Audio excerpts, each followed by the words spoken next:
If you're someone that experiences anxiety, I'd love to take the opportunity to break that down for you and hopefully shed some light on the underlying mechanism of what's going on in the body and start to demystify anxiety, right?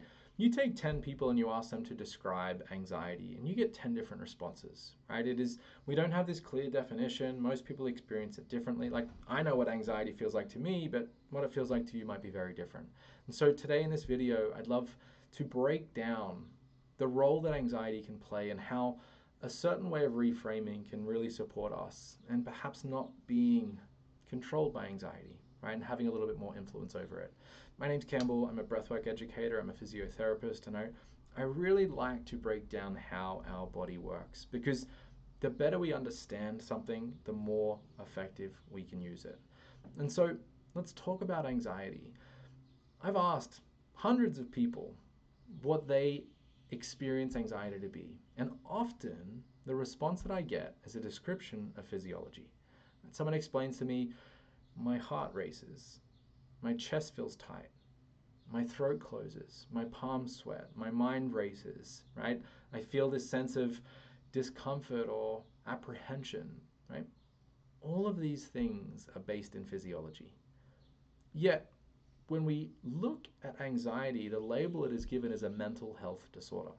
And so this immediately thinks anxiety is something that happens in my mind, right? But it is not a mental health disorder. It is a health disorder, right? This separation of mind and body is a big problem because these aren't separate things, right? We know that what we eat, right, just digested by our body, impacts our mental and emotional state. We know that how we sleep, right, body, impacts my mental emotional state.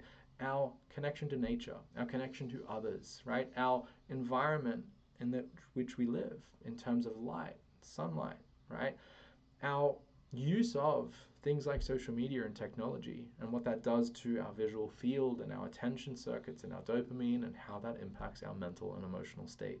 And so all these things, right, are impacting the body, our physiology, but we may be experiencing it as a mental phenomenon or an emotional phenomenon, right? And that allows us or encourages us to create this distinction.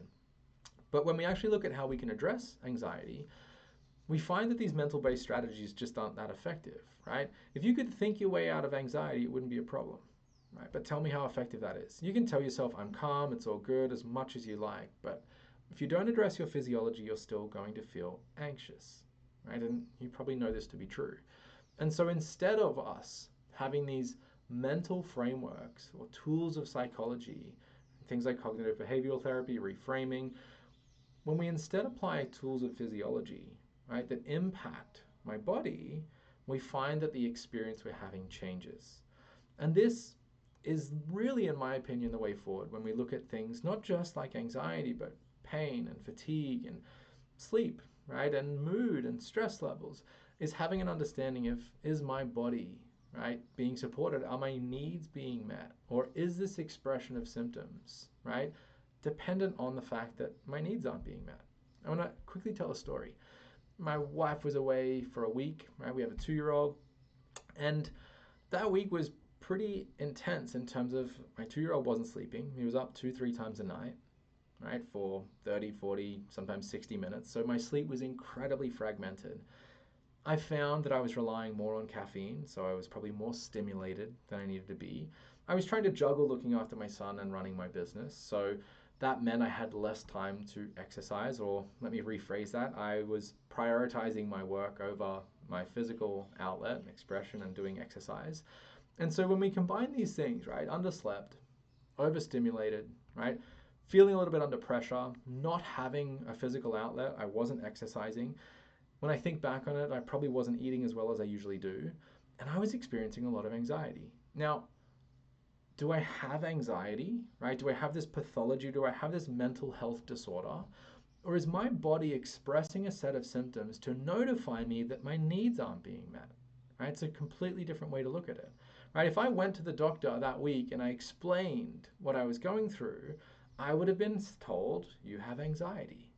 And I probably would have been given a script for anti-anxiety medication, which I'm not going to dive into today, right? Sometimes very necessary, but often come with a lot of side effects, right? And a long-term prescription.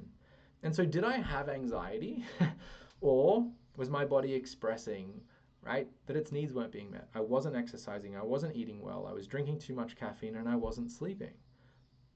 So when we can start to reframe anxiety from a punishment, right, to a prompt for change, then all of a sudden the tools that come to us are a little bit different. The ball's in my court, right? I can start to investigate what of my needs aren't being met, and I can start to change some of these inputs. I want to, for a moment, just explore this through the level of kind of systems thinking. When we look at the output of a system, right? Let's say anxiety is an output. If I try and manage the output without recognizing what the inputs are, it's not going to be effective, right? When I was able to identify the inputs, sleep, movement, nutrition, right, stress levels, and I start to adjust those things, the output changes, right? When I started sleeping better, drinking less coffee, I resumed my normal exercise routine, right? I took my 15 to 30 minutes every day and swung some kettlebells and went for a jog, right? The output changed. My anxiety went away. And so many people are given this label or give themselves this label. I have anxiety. I'm an anxious person. When in fact, they may well just be under-supported in terms of their nervous system and their physiology, right? Are they sleeping enough? Right? Are they over-caffeinated? Are they overstimulated? Do they have social connection? Are they spending some time in nature? Are they moving their body the appropriate way, right? Our genes have expectations of us, right? And they revolve around movement, right? Certain nutrients, right? Exercise, sleep, sunlight. And so when I start to look at these inputs of like, actually, I'm not waking up with the sun, I'm not getting natural light in my eyes, I'm scrolling on Instagram before I go to bed, which is disrupting my melatonin, my cortisol levels are changing, I'm not exercising, I'm eating like shit, and I'm drinking a lot of coffee. Do I have anxiety, right? Or is my body expressing a set of symptoms as a signal to me that I need to change some things, right? What anxiety medication does is throws a blanket over that. It's like, let's suppress and ignore what we're feeling so we can keep carrying on and doing all the shitty things that are in fact the cause of this disruption. So when we look at anxiety through the lens of physiology, we can then start to address our physiology. One of the big things I'd like to introduce here is breathing, right? I can give anyone anxiety in the space of about 5 minutes. If I make them breathe fast, through their mouth, up into their chest, do that for long enough and tell me you don't feel anxious, right? Why? Is it's changing my physiology, right? My brain is responding to this change in my breath in a predictable way. I'm breathing quickly, maybe something stressful is happening, right? What is anxiety other than a prompt for change, right? Something's happening in my environment, maybe it's dangerous. I need to turn on this level of vigilance, right? This state of arousal. I need to consider all the possible problems, right? This is the correct response of going into the sympathetic nervous system.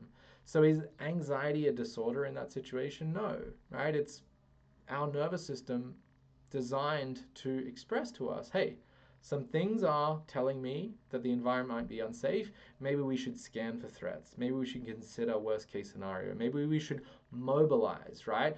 Cortisol, adrenaline, my heart rate increasing, blood flow moving away from my digestion, right? It's preparing my body to get away from a real or perceived threat. But the only thing that changed was how I was breathing. Now, the kicker here is you breathe 20 to 25,000 times every day.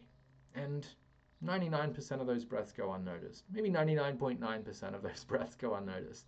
So if you're breathing shallow, if you're breathing fast, if you're breathing up into your chest, you may well experience symptoms of anxiety. You don't have a disorder, right? You have an imbalance of your physiology. And it's a different way to manage that, right? It is not suppress the symptoms with medication. It is start to unravel this relationship between my breath and my nervous system, between my breath and my physiology. And there's a lot more that I can do when I'm focusing on my physiology rather than I'm focusing on the symptom. And so if you are someone that experiences anxiety, first I'd get you to check the label that you give. I have anxiety is very different to I'm experiencing anxiety. Because when I'm experiencing anxiety, the second question can be, what is this a prompt for? What is my body asking me to notice? Have I been sat in this chair for 8 hours and I haven't got up and moved? Have I not exercised in a week? Have I been drinking too many coffees? Have I been doom scrolling social media for an hour before I fall asleep and my sleep quality is in the gutter? Right? If I ask these questions of like, what is this prompting me to notice? All of a sudden I'm solution focused. What do I need to change of these inputs? And keeping this feedback loop open, I can start to notice if there's a change in the output, right? And which in this scenario is my symptoms of anxiety. And so I'd encourage you to ask that question, right? Is anxiety a punishment or is it a prompt? And if it's a prompt, what is it a prompt for? What do I need to change? What can I change? What things haven't I considered? Let's start orienting towards changing the inputs rather than just focusing on managing the outputs. And if you do that, I can almost guarantee you will notice a change, not just in the experience of your anxiety, but in the way that you navigate the world, right? Your nervous system, your physiology is in charge of your experience, of how you live your life. And if you're constantly living in this state of threat detection, right, of vigilance, of states of nervous system arousal, then anxiety, panic, apprehension, lack of sleep, low energy is the normal response, right? There is no dysfunction, there is no disorder there. We need to change the inputs. We need to support the nervous system and support the physiology. The outputs, your experience, will change. Right? I hope this was useful. If you do have any questions regarding physiology or anxiety, please drop it in the comments below.